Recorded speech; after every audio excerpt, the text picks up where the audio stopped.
If there were generative AI used throughout this entire video game, if they fully admitted, yeah, we use Gen AI, but the game still was as good as it was story wise, was as good as it was gameplay wise, would you have a problem? Would you be like, oh, brother, I can't play that game. Oh, AI slop, AI slop. I'm not saying that it's okay, but I'm just asking an honest question. Would you treat this game any differently if you knew what you knew?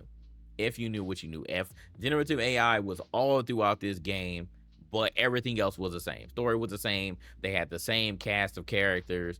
Everything else was the same. I'm going to say no.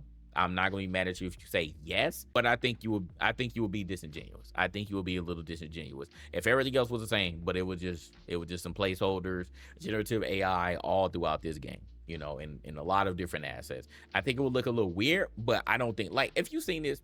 Again, a lot of people don't even pay attention to detail. That's the crazy thing.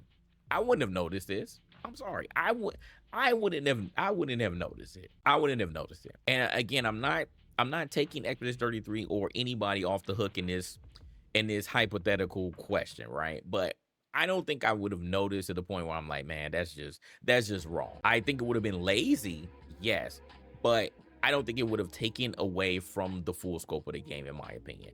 It really would depend on how much that they would be using it. I think it would depend on how much they would be using it. Again, I am not of the notion that you should be using generative AI in a creative space. But if you're using it as a placeholder, if you're using it to assist, if you're using it as a tool, which is what it should be, not doing the work for you, then I think that's okay. But this is very minor, man.